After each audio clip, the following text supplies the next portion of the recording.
I'm going to take that opportunity to do the same. It has a lot of very relevant content, I think, for the iOS Meetup as well. So this talk is about React Native and iOS, and I'm going to be looking specifically at the different ways that you can bridge between those two different frameworks to kind of pass information and that sort of thing. So for the iOS Meetup, I probably need to clarify, first of all, what exactly is React Native. So React Native is a new platform that was released by Facebook. I think it's been around for about 2 years now, and it allows for the creation of cross-platform mobile apps.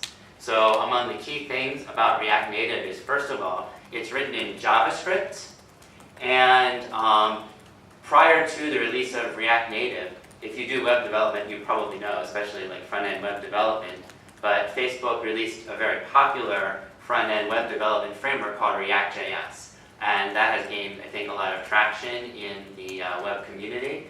And so what they did was they made a framework for developing mobile apps that is quite similar in structure to how React.js works. And both of them are in JavaScript. So if, for example, you were a web developer who was doing React.js and you were interested in doing like a mobile app, it was kind of easy to move the knowledge that you already had from doing React.js websites to doing mobile apps. And one of the most interesting things about React Native is that it has a bridge between JavaScript and native code. So the practice of, for example, taking a web view and drawing some content in it and putting that in your app has been around pretty much as long as iOS development has been around.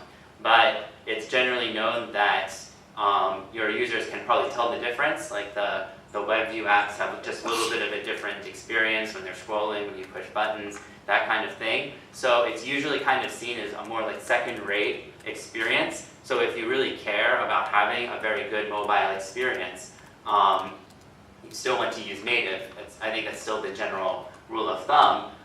Because React Native does bridge to native code, it does have that capability of providing a more similar native experience, even though you're writing JavaScript and even though you're writing something very similar to this web framework. So that is one of the main reasons why there's been some interest in React Native recently. So, first of all, before I start this presentation, I should say that if you're doing React Native in an idiomatic way, if you're just starting with a new project, you're probably going to just be writing JavaScript for that project as much as possible.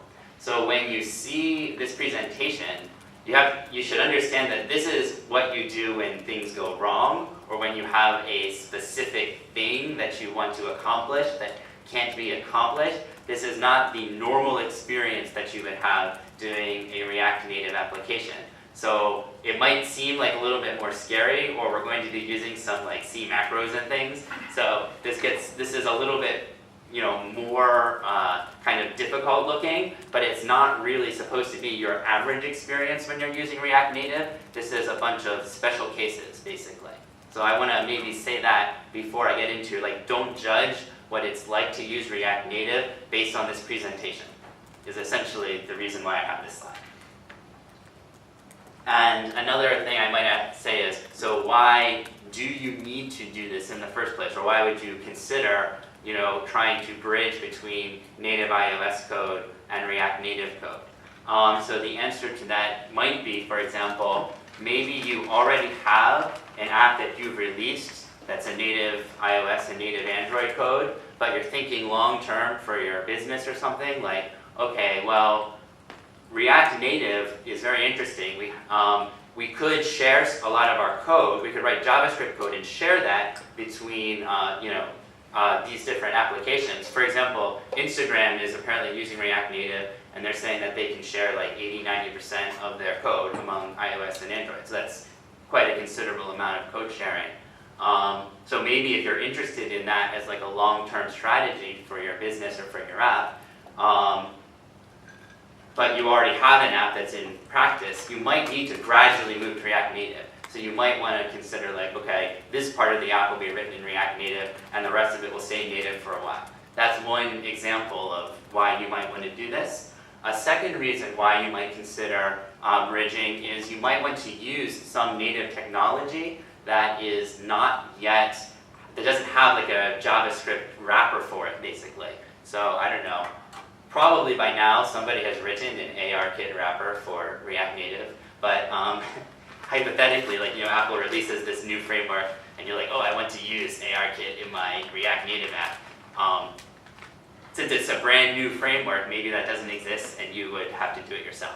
So this is basically the reason why. If you're doing some more like fringe thing that nobody has really made a React Native component for yet, you may find yourself in a position where you'll need to do it yourself. And that's when you would want to look at some of these different technologies. I'll also say a word about the iOS ecosystem as how it relates to this talk. So probably if you're an iOS developer, you're already familiar with this.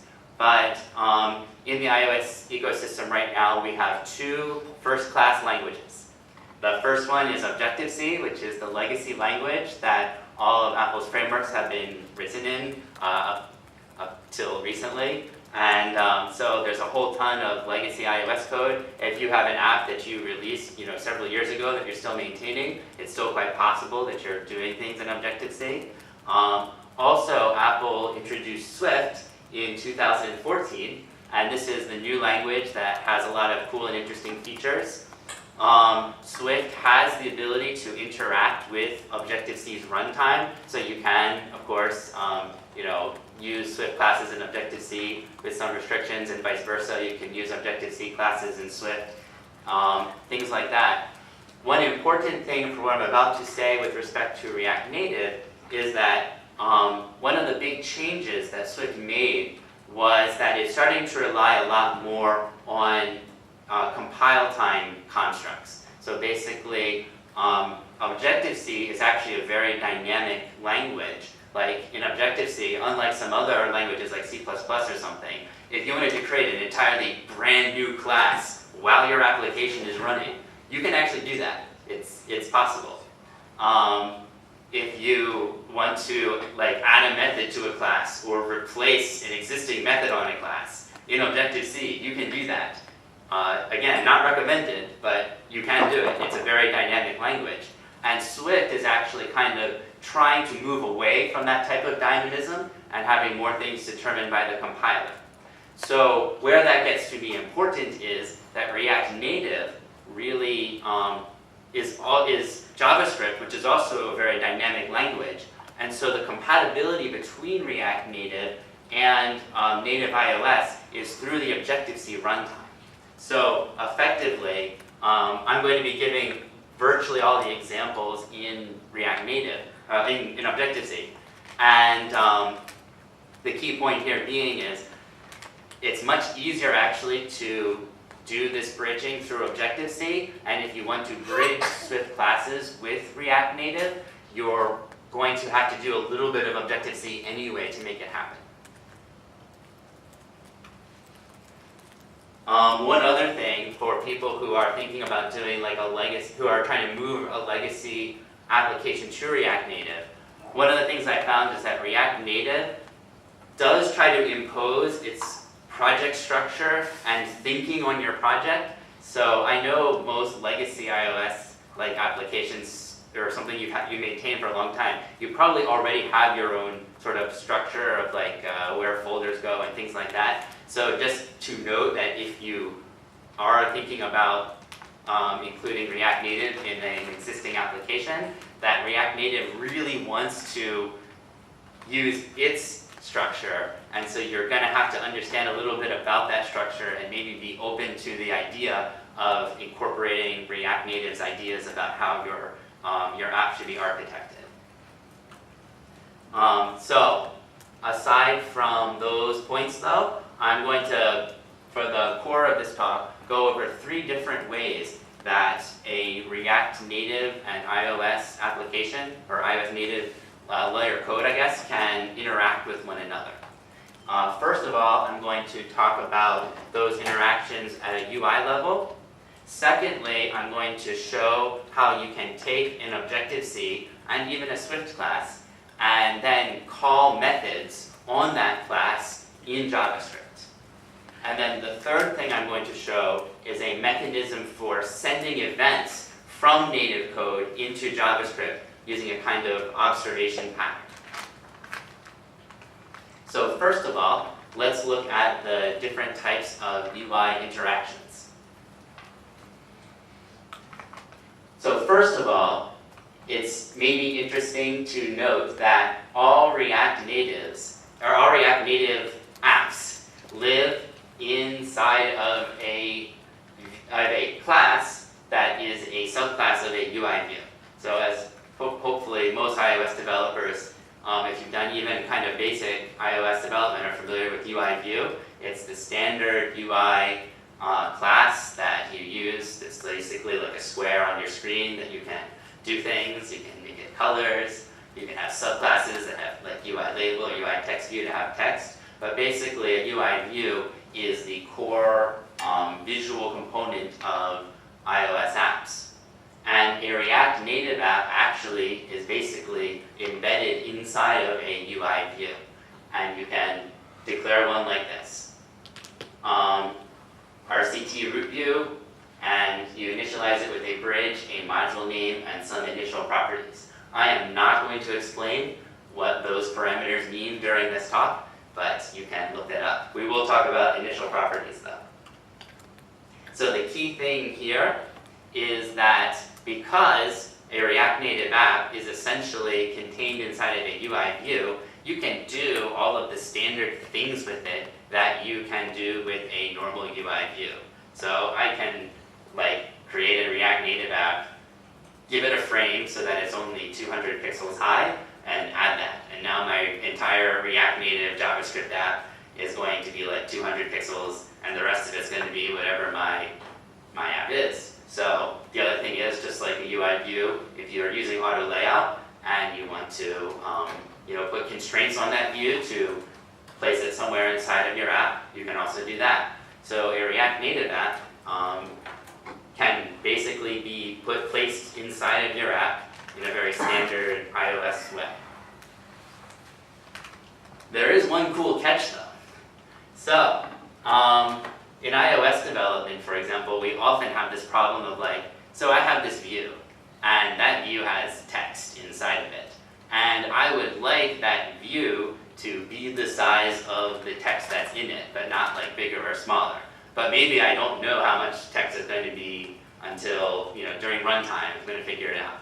So one of the big issues that I've had many times is just, okay, how do I lay out this text inside of this thing if it's multiple lines, that sort of thing. So imagine now that is a React Native application and that text is being rendered in JavaScript, a totally different programming language, but I still want it to look good in the context of the rest of my application. Well, actually there is a way for React Native to report back to the native layer the size that it is when it is rendered. And it's basically just a delegate method, and it will tell you when its content size changes. So if you're rendering text inside of React Native, you can get a callback and then change the size of the view to match the size of the content in JavaScript. So that's one kind of cool, interesting thing that you could do maybe if you're trying to lay out an application, if you're trying to include a React Native app among other native components. And the thing is, you basically specify the dimension that is flexible, and React Native will report back. So you can say basically that in this case, my React Native app is just going to be the size that I say it is, but I could also say that it has a flexible width, or that it has a flexible height, or both. And if you want your application to be flexible, just report it right there, and the callback will let you know. Other things that are maybe interesting, you can have multiple React Native apps inside of your app because they're just UI views, and you can put many UI views in your app, right? When I spoke at the React Native meetup, though, this kind of like blew everybody's mind. But in the iOS meetup, I think it's like, oh yeah, they're just UI views, right? So, but yeah, so you can basically have multiple React Native apps. So you can write different parts of your app in React Native. They don't need to talk to each other, just isolated parts. You can do that. So you could gradually maybe build out various parts of your application in React Native. All right. Any questions about that so far? So we just covered UI and how to put React Native views in your iOS app. Then we're going to move on to how do you create an Objective-C or Swift class and then call that class inside of React Native. There's a couple things I'm going to go over in this section. So the first thing I would like to talk about is props. Since most people here are probably not React or React Native developers, I should probably mention what props are. So props are a very important concept in React and React Native. So basically they are an immutable collection of properties that are passed in from a parent. And every time the parent passes in new properties, the component is re-rendered. So let me explain that in a little bit more of an iOS term. Props are kind of like an NS dictionary. And a component in React is actually pretty similar to a UI view. It's a visual thing, and also UI views are hierarchical, right? Like you add subviews to views. So there's a parent-child relationship between UI views and its children. In React also, a React component has like a parent component and child components. And one of the differences here is you can imagine a UI view that had like an init with dictionary, and it was not allowed to change that dictionary ever. The only thing that can change its dictionary is the parent can pass a new one into it, but it can never actually itself modify those concepts. That's kind of how it works. And so for React, this is a really important thing. The parent can change the props of its child, and when that happens, the child re-renders its content every time. So it's a very standard, that's a very standard flow in React. Parent sets the props of the child, and then the child re-renders and has new information based on the props changing. So one of the interesting points about a React Native app is that in fact, its properties, or the root properties of the entire app, are set from the native layer. So I already noted that in way back when we looked at the React view, that it has initial properties that it initializes with. That's the third property. So now we're back to here. So also it has this property called app properties. And so the initial properties were the props of that root component, and that's just a dictionary. And you can set that dictionary natively, and it will refresh the React Native view when they are when it's modified. And the one key thing that you need to do is make sure that you always do it on the main thread. Sort of like in how in UI views you always do stuff on the main thread. Here also, if you set app properties, then you should always set that on the main thread. So here's basically what you need to do in order to change the properties of a React component. And I'll show you, here's the corresponding React component. So let's say here that we're going to pass in a list of image URLs. Well, actually, it's a dictionary that has an images key, and then that key, the image list, is basically a list of URLs to images. And then in React Native, the render method is the method that always renders the contents, that makes it visual. So here, in JavaScript, this is the same thing. We set the properties. The properties have an images key. That's the same key that we just declared there.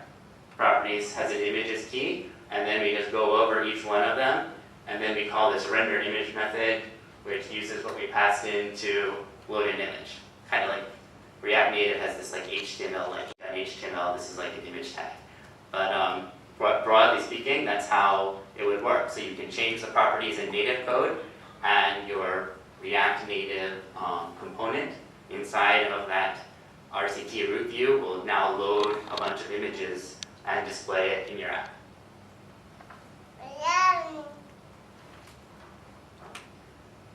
Now let's also look at a more complex example. So in that case, that's the easiest way. That's the easiest way if you want to send anything from native into React Native for how you do it. But if you want to actually have an Objective-C class and then call that class inside of React Native, how would you do that? There's basically 3 steps, and it involves, actually they're scary looking, but actually not really that bad steps. And they involve 2 different C macros. But anyway, first of all, there's a protocol that you need to adopt. Since everyone here is an iOS developer, I'm not going to explain what a protocol is, unlike the React Native Meetup in which I did. You have a protocol you have to adopt. You have you have 2 C macros that you're going to need to utilize inside of your Objective-C class in order to accomplish this. So first, let's look at adapting the protocol. So here, this is an example I took from the React Native documentation, but you have a class that manages a calendar, and you want to be able to call that class inside of JavaScript. So you note that there's a RCT bridge module right over there. That's how you do it. Just import it, and then just like you claim to conform to any protocol, you just put that right there. And then of course, a protocol in Objective-C, you have methods that you also need to adopt inside of the implementation. But that's what the macro is for. So actually, you don't have to write any methods of that protocol because Facebook created a macro that just basically pastes the implementation that you need right there. So I don't even know the names of the methods that you're supposed to conform to. You don't actually have to think about it. You just put this macro in, and that macro will expand to the implementation that you need to make this class visible to JavaScript. So those 2 steps, declaring conformance to that protocol and putting that macro in your implementation, are all you need to make this class visible to JavaScript. But it's not enough to actually expose a method that you can call in JavaScript. So that's what the other macro is for. Let's say that I want to create a method here to add an event. So I need to use this RTC export method. This is another macro, and what this says is that this method should be also made available to JavaScript to call. And if you do this, then when you're inside of JavaScript, there's 3 steps to actually call this method. First, in JavaScript, you can import this thing called native modules. So all of the modules, all of the classes that you make visible are going to be accessible through this. And so because we created a calendar manager class, here, native modules.calendar manager in JavaScript is a reference to that Objective-C class. And because we exported the add event location method, now calendar manager.add event is accessible with those 2 arguments in JavaScript. So it's not so bad. You just need to wrap your method and then call it like that in JavaScript. There is one very important thing that you need to keep in mind though. JavaScript and Objective-C have 2 different ways of naming their methods. Objective-C has what are called named parameters. So in this case, in Objective-C, the name of this method would actually be add event : location : It's actually a string, and that's the real name of the method in the Objective-C runtime. JavaScript does not have a similar convention about having colons in its names and having named parameters. So when it gets into calendar manager, it's just going to be add event stop. And the stuff after the colon, the location : part, gets thrown away. And that's fine, except maybe in Objective-C, you would have a method called like add event : location : add event : time : And in that case, if you tried to export both of them, there would be a conflict, because both of them would be imported into JavaScript as an event. So you need to be mindful of the fact that that collision is possible. And actually, you'll have to check the docs, but the way that you solve this is they'll actually give you a way to rename a method in JavaScript if you need to do it. That's a more advanced thing, and you'll have to look at the React Native docs. I didn't include an example, but just be aware of the possibility of that collision. Then you might also want to say, okay, well, what types of things could be in the parameter of these methods? So like what type of data actually is possible to just like automatically import? Like if I just create my own custom class, can I include that as a parameter and it gets used inside of JavaScript? The answer is no. There are some types that will automatically be accessible to JavaScript. A lot of them are kind of the ones you would expect, the ones that like are inside of JSON and other things. So like this will work automatically for strings. It'll also work for like the various number types that you have in Objective-C. We have a lot. You know, we have NS numbers, we have C primitive numbers like float and double. We have the ones for core graphics like CP float, all of that. Anyway, those are all accessible as parameters and will be imported automatically. Booleans will. We can also import arrays, so long as the content of those arrays are among these specific ones, of course. And also dictionaries, so long as the content of the dictionary is among this list. And also there is like a function type, so you can actually pass like a function. It's kind of using a specific Objective-C block signature, but you can actually send a function as well as a parameter to be called inside of JavaScript.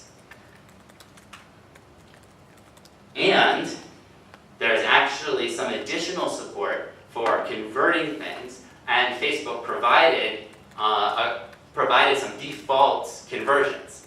So there's a class RCT convert if you want to write your own conversion. So if you want the parameter in Objective-C to be somehow translatable into JavaScript. And also for certain things that are used a lot like dates, they've already provided a conversion. So here, like if you want to set a date, then if you make that date into an ISO string and say that the method is a date, RCT convert is actually smart enough to say like, oh, you provide me with a string that is in a very standard representation of a date, and you said that the parameter is an NS date, so I'm just going to go ahead and convert it for you automatically, and it'll become a date. So that's kind of cool. So you can actually get more things than just those kind of standard types if you need them. Oh, and there's the, yes. Now we're going to talk about Swift. So we've been doing all these examples in Objective-C, and the next question is, but of course I've been using Swift and not Objective-C because it's so much nicer now that they've gone through all those naming conversions and now Swift is just great, so I want to write Swift and not write Objective-C and still use React Native. What do I do about that? So the answer is you can also import Swift classes and use them inside of React Native. You just have to do a little more work. Specifically, when you write those, you're going to first of all maybe tag them with Objective-C. You want to make sure that these are, that your Swift classes are accessible to the Objective-C runtime. If they're not, then you won't be able to import them into JavaScript. Secondly, unfortunately, you're still going to have to write a little bit of Objective-C. You're going to have to write this bridge layer, and this is actually just an Objective-C implementation file. You don't need a header. You need an implementation file that uses this macro. And then that will enable that Swift function to be visible to the React Native layer. So to do Swift, you have to do a little more work. You have to make sure everything's exposed to the Objective-C runtime. You need an Objective-C.m file that has this macro in it to export that. And then your Swift class will also be visible to JavaScript. Okay, so that is it for part 2. the various ways that you can like call code and expose classes to JavaScript. Now we're moving into the last part. Any questions so far?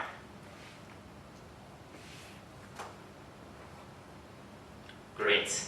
So, finally, I'm going to cover some ways that you can send events from iOS native code into React Native. So first of all, if you want to do this, there's a class called an RCT event emitter, and you're actually going to need to make your Objective-C class can't now inherit from anything. It has to specifically inherit from RCT event emitter. And note that this is also conforming to RCT bridge module as well, because we're going to use this inside of JavaScript. So that's the first thing to recognize, is we need to actually use a specific subclass in order to do it. Then your event emitter can basically say the names of some events that it emits. And that's what the supported events method is there for. So you basically say, I'm an event emitter, and I emit events called event reminder. And then finally, there's a method that you need to call that's basically just send event with name. So this is on the class. And you pass the name, and you pass the dictionary body that you emit, and then that will be sent to JavaScript. So basically just a couple steps, but you need to override supported events with the events that you are going to emit, and then you need to call this method. Self send event with name, body, and then in JavaScript, this is what it looks like. We have, here's our calendar manager, we exported that just like before. And then we have this calendar manager emitter, is a new native event emitter of that type, and there's an add listener method that you can call. So pretty much any time that the send event with name method is called in Objective-C, this observer is going to observe it and call this function. So this reminder method is going to be the dictionary that we passed there as the body parameter. So again, it's not so many steps, but you can add some type of observer, observe things in JavaScript, and maybe one of the most important things to note is that you will want to remove it. You'll want to remove the observer at some point when you don't need it anymore. So don't just like keep it around forever. Probably component will unmount in React is the place where you want to do that, but just keep in mind that that should be taken care of. Okay, that was phase 3. So, just to recap what we went over, when you're bridging between React Native and iOS, the RCT root view is the UI view subclass that contains all of the React Native app, and you can just put it in your app like any other UI view. If you want to expose an Objective-C class to the JavaScript layer, you can do it using RCT bridge module and the macros that we looked at, RTC export module and RTC export method. And finally, if you want to pass events, you can make your object a subclass of RCT event emitter and then call that a send event with name, body, and observe those events. So 3 different things to think about as you're thinking about bridging your iOS and React Native app. All right, thank you. And first stop, and then. Any questions?